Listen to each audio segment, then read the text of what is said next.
Ladies and gentlemen, we are about to see the Gilas Pilipinas men reclaim the gold medal or claim the gold medal anew here in the Southeast Asian Games. The third Southeast Asian Games was hotly contested. There was so much drama even before the tournament started.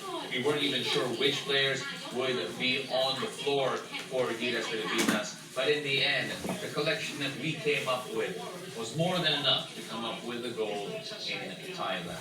We're talking about Robert Bolick, Bon Decima, Del Panopio, Matthew Wright, Cedric Manzano, Jamie Malonzo, Ray Parks, VJ Pre, Alan Bryant Liwag, 30 Ravena, and Foy Era. Heroes in their own right coming in despite the increased expectations and the short preparation time.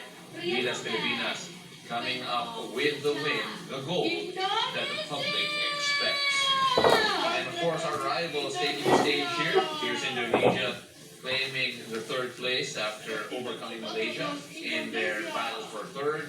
And of course Thailand, who we mentioned a while ago, silver medalist, really pulled out all the stops to beat Gilas Pilipinas. That first half in particular was 38-29 in favor of the Thais. Things changed later on. You have notes, my friend, of that particular gold medal matchup. What stood out to you in that second half that allowed Gilas Pilipinas to end up with the gold in the end? Well, I want to go all the way back to the first half, and I want to talk about Freddie Lish. Freddie Lish played virtually the entire ball game for Thailand, and although he had the ball in his hands for a large majority of the game, he was, in my opinion, taken out of the game. I'm pretty sure that he was a focal point of the defensive game plan of Coach Norman Black and the rest of that Gilas coaching staff. But I think they did, I'm talking about Gilas, did a fantastic job in not allowing Freddie Lish to impact the game. He had an assist here and there. He continued to attack the basket, but he was, by large, in part, a no-show in this ball game. The same thing goes for the defense on Moses Morgan. They really did a good job. I think in the first half, you saw a little bit from Jakwara and you saw a little bit from Ejisu, but the adjustments were made in that second half. And we talked about being down in the first quarter in every single game and being able to make the adjustments, and they did it again here. Whenever Jakwara or Ejisu got the ball at the post, what was the adjustment made by Gilas? They started sending to the baseline and they started sending that double team. Whenever they were in the paint with the ball, you saw a crowd surrounding them, Gilas guards and bigs all over the place. The ball screen defense was a lot more difficult for the Thais to score against. They were blitzing, they were hard showing. Just overall effort and energy was so different in that second half for Gilas, and it paid off. They come away with the gold medal. And you know, partner, I was really happy with our friend Carlo Pamitua, who basically assured us that Coach Norman Black normally makes these types of adjustments, that he is able to overcome the odds at halftime because they've had multiple first quarters, if not all of their first quarters, trailing. Type C yan eh. Group. And we all know Type C that yan. Filipino coaches, that includes Coach Norman Black, excel in adjustments. What do you think happened in that locker room, knowing that, based on the stories from Carlo Pamitua, that Coach Norman Black approached it calmly and directly in a way that he knew that he was doing, and he has the experience to actually lead this team through this adversity? Well, I think being a great leader also is being a great listener and seeing all the talent on that team that he has. Although they don't have much experience or a lot of preparation time, he knows that he has veterans on that team. Matthew Wright, a veteran playing in the B League. Ray Parks, also in the B League. International experience for Robert Bolick. Tons of international experience from 30 Ravenna. I'm sure that he asked input from his teammates. He wants to make sure that he gets the most, his players. I'm sure he wants to get the most out of them. He wants to put them in the best position possible to succeed, make them comfortable, find out what makes them tick. And you saw it. You saw dribble drive, from them in the second half. A lot of downhill attacks for Jalen Malonzo. That's where he excels. A lot of high pick and roll for Robert Bullock. That is exactly where he excels. Getting Ray Parks going downhill with the left hand, and a lot of off the ball action for Matthew Wright, freeing him up for wide open 3-point shots. I think that is what in large part we saw or happened in that locker room at halftime. They were able to piece together the adjustments needed.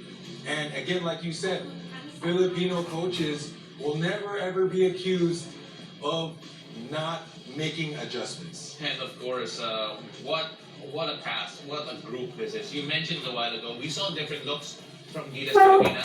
We saw them actually use Biarisin mo na yan! the Kanina pa yung yaman. Yes. And it was funny because I felt like we knew which coach would actually insert this wrinkle in the offensive scheme based on the stats. So, right now, we have a chance to listen in and enjoy the medal ceremony for your Gilas Pilipinas men. Balikan pa. We are honored to invite Mr. Harko Khatilian, FIBA Executive Director of Asia, and Mr. Nippon Chamalit Muntian, the President of Basketball Sport Association of Thailand, to come to the court to present the award to our winners. รางวัลชนะเลิศเหรียญทองเป็นของทีมชาติ Ano na ka na yun?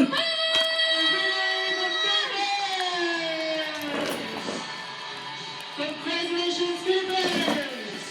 และพวกเขาคือสุดยอดนักกีฬาในวันนี้ค่ะที่ได้สร้างประวัติศาสตร์ยิ่งหน้าให้กับวงการกีฬาที่ได้ยืนอยู่บนโพเดียมสูงสุดของการแข่งขันในรายการนี้ขอเสียงปรบมือให้กับชัยชนะของพวกเขาเลยค่ะ Philippines has delivered an ultimate performance and achieved a historic milestone, rising on top of the podium in this event.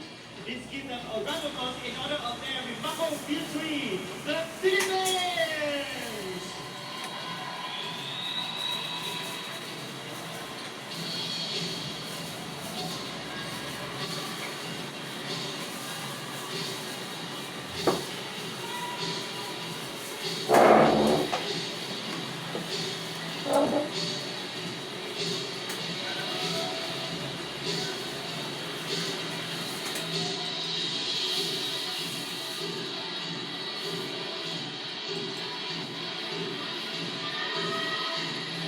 Ladies and gentlemen, your gold medalist, your Gilas Pilipinas men. I think I actually forgot to mention Justin Chua was part of that lineup as well for Gilas Pilipinas a while ago when I listed down the gold medalists. And of course, it is such a sweet victory, in particular for Matthew Wright and Thurdy Ravena, who were there for that infamous 2021 silver medal finish for Gilas Pilipinas. Since then, it has always been a redemption tour, a reminder that Gilas Pilipinas are still the team to beat in Southeast Asia. And this time around, Gilas Pilipinas proved it once again. The Philippines is on top when it comes to men's basketball, and this time women's basketball as well. Partner, so much pride in this group, and I think every Filipino fan should be happy with the way that they conducted themselves here in this particular tournament. We're talking about every Filipino basketball fan counting in to that long list. We talked about how the expectations were very, very high. Along with those expectations comes a lot of pressure. Sino yung remote?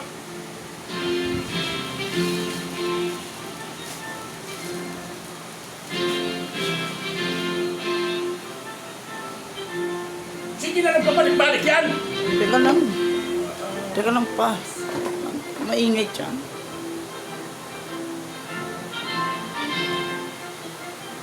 Yung remote eh!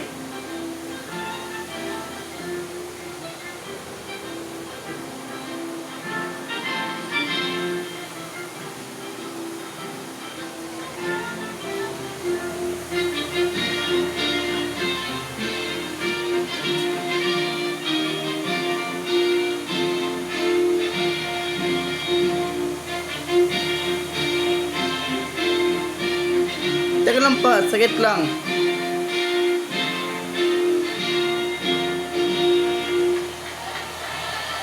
Ladies and gentlemen, Gilas Pilipinas men are your gold medalists 23rd Southeast Asian Games. It was a tough journey to get to Thailand. It was a tough journey to come out on top in Thailand. But your Gilas Pilipinas men and women are coming home gold medalists. Ito po ang tibay at tatag pinalakas na Pilipinas sa 23rd Southeast Asian Games. Ang po si Paulo Del Rosario alongside Coach Willie Wilson. Thank you so much for joining us in our coverage here today. And we cannot wait to see you as we continue to honor the Filipino athlete in Southeast Asian Games. Have a great night.